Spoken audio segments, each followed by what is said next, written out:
إن الحمد لله وحده والصلاة والسلام على من لا نبي بعده أما بعد فأعوذ بالله السميع العليم من الشيطان الرجيم بسم الله الرحمن الرحيم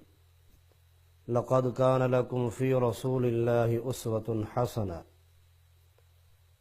محترم سامعین و ناظرین حضرات، میں اس مختصر وقت میں ایک نصیحت کرنا چاہتا ہوں، اپنے آپ کے لیے بھی، اور یہ میری آواز آپ لوگوں تک پہنچے گی۔ وہ نصیحت یہ ہے کہ نبی علیہ الصلاۃ والسلام کے ارشاد گرامی صحیح مسلم کے اندر موجود ہے، جس کو بیان کرنے والے سیدنا ابو ذر رضی اللہ تعالی عنہ ہیں۔ حضرت ابو ذر رضی اللہ تعالی عنہ فرماتے ہیں کہ نبی علیہ الصلاۃ والسلام نے ارشاد فرمایا، ثلاثۃ، تین قسم کے آدمی ہیں، لا یکلمہم اللہ یوم القیامہ، قیامت والے دن اللہ تعالیٰ ان کے ساتھ کلام نہیں کریں گے، ولا ینظر الیہم، نہ ہی ان کی طرف نظر رحمت سے دیکھیں گے، ولا یزکیہم، نہ ہی انہیں گناہوں سے پاک کریں گے، وَلَهُمْ عَذَابٌ علیم، بلکہ وہ دردناک عذاب سے انہیں دوچار کیا جائے گا۔ یعنی آدمی تین قسم کے، لیکن انہیں سزا چار قسم کی دی جائے گی۔ پہلی سزا کہ رب تعالیٰ ان سے کلام نہیں کریں گے، ولا ینظر الیہم، دوسری سزا اللہ ان کی طرف نہیں دیکھیں گے، تیسری سزا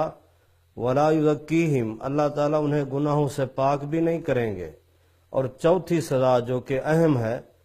وَلَهُمْ عَذَابٌ عَلِيمٌ، ان کے لیے دردناک عذاب بھی ہوگا۔ صحابہ پریشان ہو گئے یہ حدیث سنتے ہوئے، اے اللہ کے رسول صلی اللہ علیہ وسلم، تخبرنا ومن ہم یا رسول اللہ صلی اللہ علیہ وسلم، اے اللہ کے پیارے رسول صلی اللہ علیہ وسلم، ہمیں بتلائیے تو صحیح، وہ ہیں کون لوگ، وہ تین قسم کے کون سے لوگ ہیں؟ تو رسول اللہ صلی اللہ علیہ وسلم نے ارشاد فرمایا، پہلا شخص وہ ہے کہ جو المسبل، ازار، کپڑا، چادر، پاجامہ، شلوار ٹخنے سے نیچے رکھنے والا۔ اللہ اکبر کبیرہ۔ ہم نے اس چیز کو معمولی سمجھا ہوا ہے، نماز ہو یا غیر نماز ہو، ہمارے بھائی اس طرف توجہ نہیں کرتے، اس لیے میں یہ نصیحت کرنا چاہتا ہوں کہ یہ عام مسئلہ نہیں ہے، بہت حساس مسئلہ ہے کپڑے کو ٹخنے سے نیچے رکھنا۔ رسول اللہ صلی اللہ علیہ وسلم کے ارشاد گرامی ہے، صحیح بخاری کی حدیث ہے، نبی علیہ الصلوۃ والسلام فرماتے ہیں، ما اسفل من الکعبین من الازار ففی النار، رواہ البخاری، جتنا کپڑا ٹخنے سے نیچے لٹکا ہوا ہوگا قیامت والے دن، اس کپڑے کو، اتنی جگہ کو، ٹخنے سے نیچے والی اتنی جگہ کو اللہ تعالی جہنم کی آگ میں جلائیں گے۔ یہ عام مسئلہ نہیں ہے، بہت حساس مسئلہ ہے۔ اسی طرح رسول اللہ صلی اللہ علیہ وسلم کا ارشاد گرامی ہے کہ ازار المؤمن نصف الساق، مومن کا ازار کم از کم اس کی نصف پنڈلی تک ہونا چاہیے، ادھر ٹخنا سے نیچے نہ ہو، ٹخنا ننگا ہو، اوپر سے اوپر نصف پنڈلی تک ہونا چاہیے۔ لہذا ہم مسلمانوں کے اس چیز کی طرف توجہ کرنی چاہیے۔ رسول اللہ صلی اللہ علیہ وسلم کا ارشاد گرامی ہے، جس نے کپڑا نیچے لٹکایا اس کو چار عذاب ہوں گے، یہ عام مسئلہ نہیں ہے۔ اسی طرح دوسرا مسئلہ، نبی علیہ الصلوۃ والسلام نے فرمایا، المنان، احسان جتلانے والا، تو اس کو بھی رب تعالیٰ قیامت والے دن نہ کلام کریں گے، نہ دیکھیں گے، نہ گناہوں سے پاک کریں گے، بلکہ دردناک عذاب بھی ہوگا۔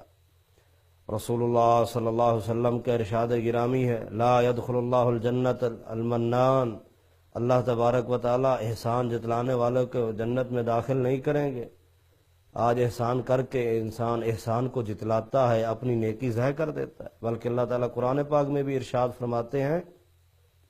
ایمان والو، اللہ اور اس کے رسول کی اطاعت کرو اور احسان جتلا کے اپنے اعمال کو ضائع مت کرو۔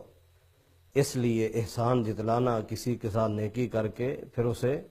اظہار کرنا، اپنی نیکی کو ضائع کرنا ہے۔ اور تیسرا شخص جس کے بارے میں نبی علیہ الصلوۃ والسلام نے فرمایا کہ اللہ تعالیٰ نہ کلام کریں گے، نہ دیکھیں گے، نہ گناہوں سے پاک کریں گے، بلکہ دردناک عذاب بھی ہوگا۔ وہ تیسرا کون سا شخص ہے؟ المنفق سلعتہ بالحلف الکاذب، المنفق سلعتہ بالحلف الکاذب، جھوٹی قسم اٹھا کے مال بیچنے والا، وہ حیوان بیچ رہا ہے یا فروٹ بیچ رہا ہے، سبزیات بیچ رہا ہے، کوئی بیع کر رہا ہے، تو اس میں قسم اٹھاتا ہے کہ اللہ کی قسم یہ چیز بالکل ٹھیک ہے، اپنے مال کو بیچنے کے لیے اللہ کی قسم، اور وہ بھی جھوٹی قسم اٹھا کے، ایک تو یہ ہے اس سے برکت ختم ہو جائے گی، نمبر دو اس سے یہ ہے کہ قیامت والے دن بھی اس کو اس کا عذاب ملے گا، سزا ملے گی، اللہ تعالیٰ کلام نہیں کریں گے، دیکھیں گے نہیں، گناہوں سے پاک بھی نہیں کریں گے، کیا فائدہ اس قسم اٹھانے کا کہ میرا مال بک جائے؟ اللہ اکبر کبیرہ، یہ دھوکہ، جھوٹی قسم۔ نبی علیہ السلام فرماتے ہیں قیامت کا دن ہوگا، اللہ تبارک و تعالیٰ اس جھوٹے انسان کے ہتھیلی کے اوپر جو کے 2 دانے رکھیں گے، اللہ تعالیٰ فرمائیں گے ان کو گرا لگاؤ، گرا دو، فرمائے گا اے اللہ اس گرا لگانا ناممکن ہے، گرا نہیں لگ سکتی، تو اللہ تعالیٰ فرمائیں گے تیرا جنت جانا بھی ناممکن ہے۔ آج ہم دھوکہ دیتے ہیں، جانور میں عیب ہوتا ہے بتلاتے نہیں، بیچ دیتے ہیں، کوئی چیز بیچ رہے ہیں اس کے اندر بھی پتہ ہوتا ہے عیب ہے، لیکن یہ اس کو اتنی صفائیاں دیتے ہیں تاکہ وہ ختم ہم سے چلی جائے، وہ چیز بیک جائے، لوگ لے لیں، اس کے ساتھ جو بھی ہو جائے۔ اللہ اکبر کبیرہ، یہ دھوکہ ہے، یہ دھوکہ ہے جس کے متعلق نبی علیہ السلام کا فرمان ہے صحیح مسلم کے اندر بھی، لِكُلِّ غَادِرٍ عَلَىٰ اِسْتِهِ لِكُلِّ غَادِرٍ لِوَاءٌ عَلَىٰ اِسْتِهِ یوم القیامہ، ہر دھوکہ باز کے لیے قیامت والے دن اس کے پخانے والی جگہ پر جھنڈا لگا ہوا ہوگا۔ اللہ اکبر، وہ دھوکہ